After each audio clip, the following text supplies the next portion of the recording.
welcome to another episode of Motors for the Masses. This week we are looking at a 2013 BMW 640d M Sport Grand Coupe.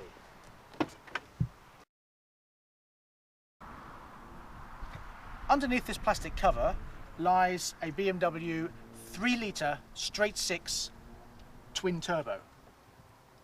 This particular model comes with 313 brake horsepower and a staggering 465 pounds-foot of torque. So this 3 litre straight 6 really does deliver. In fact, it propels any sales executive to 62 miles an hour in 5.4 seconds. Right up to a top speed of, again, a limited 155 miles per hour.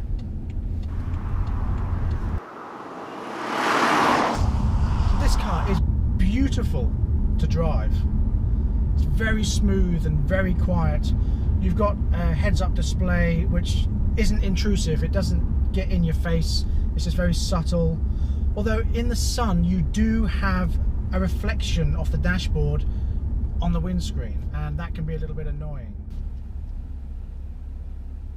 The handling is superb. When you come into a roundabout and around you go, no tyre noise. The back end steps out a tiny bit, but then off you go again, slithering into a nice smooth straight, and down the road you go. The reason why you get a little tiny bit of slither is that in Sports Plus, traction control is switched off.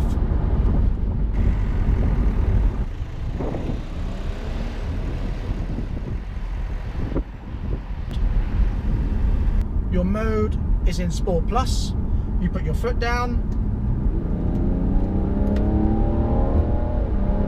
you get a lovely roar from that engine, and off you go.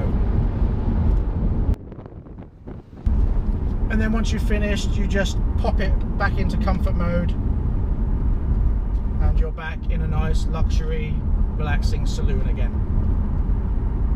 Even if you're not happy with comfort mode, stick it down one more into Eco Pro, and everything is all lovely, and the car is hugging trees and kissing babies and looking at the clouds and talking about rainbows.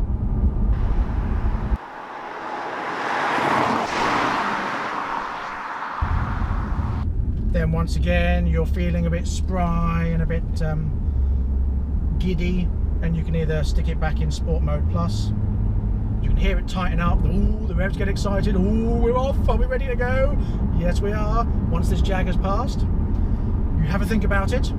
You've got your flappy paddle gearbox here, which will get you up and down the gears as quick as you like, and off you go.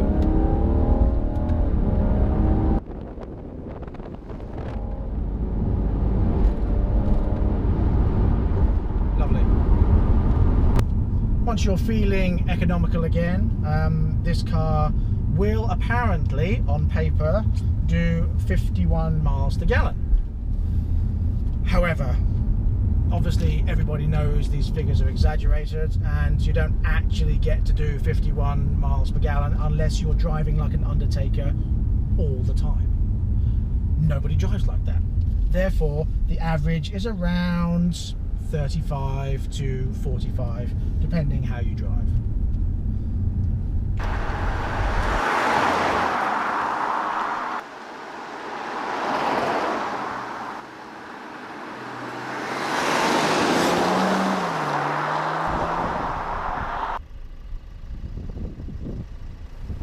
The key being very much an integral part of the car starting, doesn't need to be anywhere near the dashboard. You start the car with this lovely start-stop engine button, and then seat yourself in this very comfortable, sporty seat behind this very comfortable, soft, sporty steering wheel. But this car is pretty much a Playboy's mansion on wheels. You've got this gear arrangement which at first can be a little bit difficult to comprehend, because you've got to push the button on the side to unlock it and then stick it in the gear you want, or knock it over and have it in manual gears, or flappy paddle gearbox on here. But once you get used to it, which, let's be honest, doesn't take that long. It's very simple to use. The 8-speed gearbox, very smooth, but also, when you want it to be in the right mode, very, very fast. Now again, like most modern cars, even though it's a diesel, it's not like your old diesel. It's very quiet and very smooth sounding. We've got an amazing screen here that houses a DVD player, but also everything you need to know about the car. This rear camera tells you obviously where you want to go, where you can park. The very cool reversing camera is actually behind the badge. So when you put it in reverse, there it is. Very clever. But you can also flick a button on the console and get the side cameras.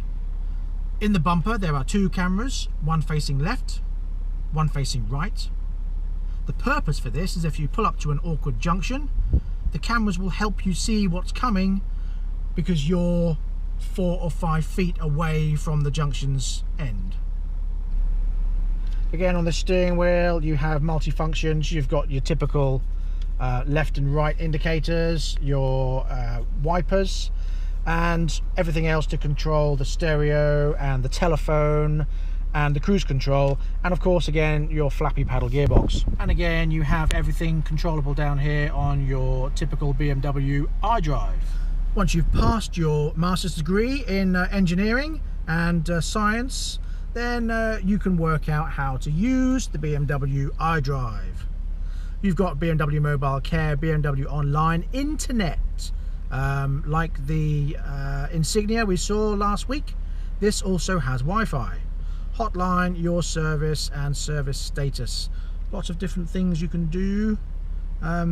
We won't go into that. BMW updated service, back, no, back, options, split screen, lots of different things. You could spend a month going through all the options and playing with this iDrive system. Of course you've got sat nav, CD, multimedia, so your DVD, telephone, radio, and things that tells you all about the car. Onboard computer, journey trip computer, the owner's handbook, because obviously it's far too difficult to look in the glove box at a paper manual.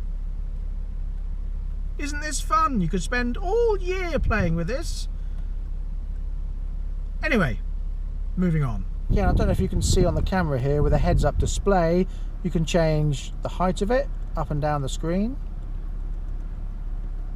and the brightness of it.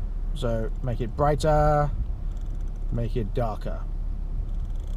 Now I always thought heads-up displays would be distracting, but this is actually very useful. Now, despite this being a Grand Coupe, that kind of conjures up images of a car that's tiny in the back, figure-hugging and sporty in the front, and not much room all around. However, as you can see, the seat was in a comfortable position for me to sit in. In the back here, I've got masses of space. With my trusty tape measure, as usual, I've got 8.5 inches of legroom. That's plenty enough. The only problem you find with this car is, although these seats are comfortable, you've got 3 seat belts, but the middle one is pretty pointless because this isn't really a seat. The console comes all the way back here with the air conditioning and the fans and this little pointless ashtray, and then nothing. The tunnel is underneath this massive console, and you've got to have your legs spread in the middle. Therefore, only a man can sit in the middle seat. Otherwise, it's just not classy enough. So what about boot space? Well, when you open the boot, slowly, it does have a boot. Well, it's not huge, it's not bad, it's still quite spacious, but I can touch the back from here. It's not particularly wide, but at the end of the day, it is a Grand Coupe, or a Grand Coupe, not a family saloon. However, for your odd business lunch where you're off to the golf course, they will fit nicely inside. There are different wheel options for this car. You can get 18 inch, you can get 19 inch, or you can get what these ones have got, 20 inch. Now you also find that on these, the tyres on the back are 275s, very big, which means when it comes to replacing them, they're not going to be cheap.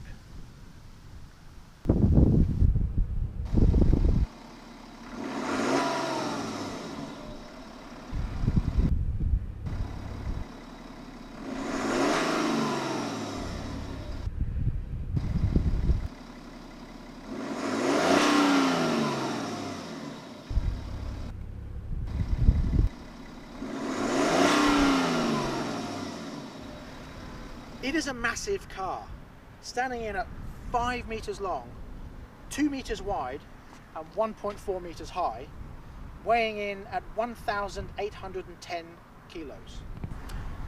Prices for this car range between £59,000 and £72,000. This one, when new, was £66,000. However, 3 years on, you could buy this exact car, a 2013 M Sport 3 litre straight 6 twin turbo, for just £26,000 to £27,000.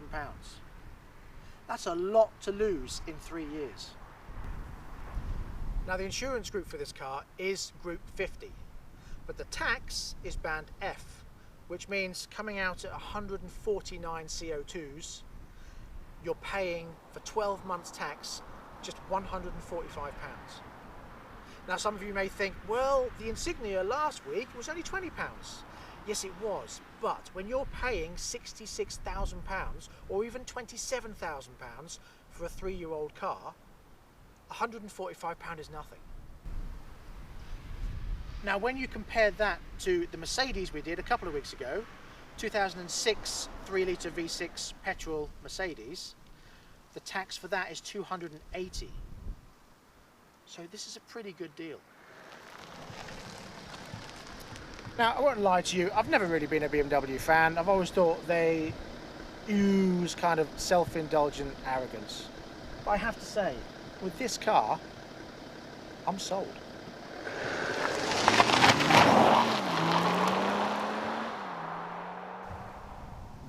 Okay, that brings us to the end of this episode of Motors for the Masses. Thank you very much for watching. Please tune in next time when we'll be back with more cars. Until then, drive safely, but have fun. Thank you.